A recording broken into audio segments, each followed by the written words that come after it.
there, this is Noshin from English with Noshin. In today's video, I'm going to talk about a word that is often and frequently used in daily English conversations to express feelings, to describe situations, and etc. For example, very happy, very sad, very lazy, very active, very smart, very stupid.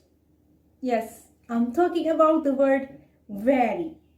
By the way, have you ever noticed that using the word very every time in your speech makes it kind of boring?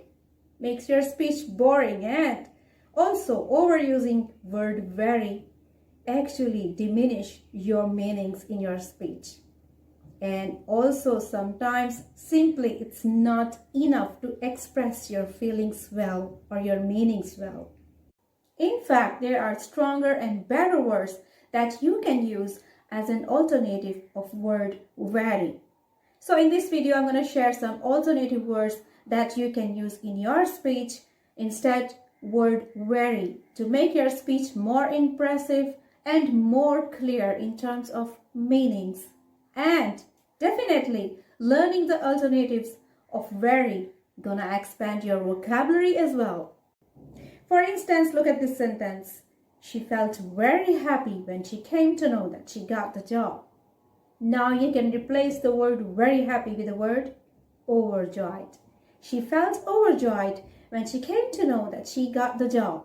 So in this video, you're gonna find around 15 alternatives of word very which you can use in your daily conversations. Look at the first one. Very noisy. If you find a place which is very noisy, you can explain it by replacing it with the word deafening. Can I go somewhere else for study? It's deafening here and I simply can't focus on my study. It's deafening here. Very noisy. You can replace it with deafening. Look at the next one. Very sad. Very sad. Instead of very sad, you can say heartbroken or devastated. Heartbroken, devastated. He was heartbroken when his wife left him. So heartbroken, you must have to also be aware of the situation. Heartbroken, we can use when the feelings are involved. So instead of saying sad, someone feels heartbroken. Or you can also use the word devastated. Devastated is used when some sad news with a shocking expression comes to you. So you feel devastated. So instead of very sad, you can say, I was heartbroken or I was devastated. Very funny. We also use this often, very funny. You can replace very funny with the word hilarious. I was messed up and I felt hilarious. Very funny. The alternative, hilarious. The next one, very small. Very small. Instead of very small, you can use alternative tiny or petite. For example, $3 million for this petite house. Very small, petite. Very stupid. Very stupid. You can replace very stupid with idiotic. I have never seen an idiotic person like him in my whole life. Very confused. When you feel very confused, you can also explain it by saying perplexed. I feel perplexed over the situation and I couldn't make a decision. Very worried. When you are very worried, you can explain it by saying the alternative word distressed. I am very distressed nowadays over the situation. The next one, very clean. Very clean. Replace it with the word spotless. Spotless. Wow, your house looks spotless today. Very fat. Instead of saying very fat, you can use the alternative obese. For example, her child was considered obese as he was overweight. The next, very careful.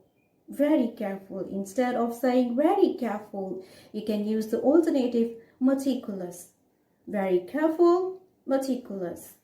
He was very meticulous about the details of the painting. Very bad. Very bad. When you feel very bad, you can express it by saying awful or disgusting. The way she behaves, it makes me feel disgusting most of the time. The next, very big. Very big. To explain very big, you can use the alternative gigantic or huge. I saw a gigantic or huge building in front of me. Very good. Stop saying very good if you want to praise someone. Instead, you can use the alternative marvelous, excellent, splendid. Your performance was excellent in the event. I went to see my friend and I saw the house was very dirty. Instead of saying very dirty, you can use the alternative word filthy. I saw the house was filthy. And now, very afraid. How can you explain when you are very afraid? You can use the alternative word fearful. I felt very afraid last night when I was alone at home. Instead of saying very afraid, you can say I felt fearful when I was alone at home. So guys, these were the alternatives I brought for you. You can use them in your daily conversation instead of using word very. I'm hopeful that you will find these alternatives useful. See you in my next video. Bye-bye.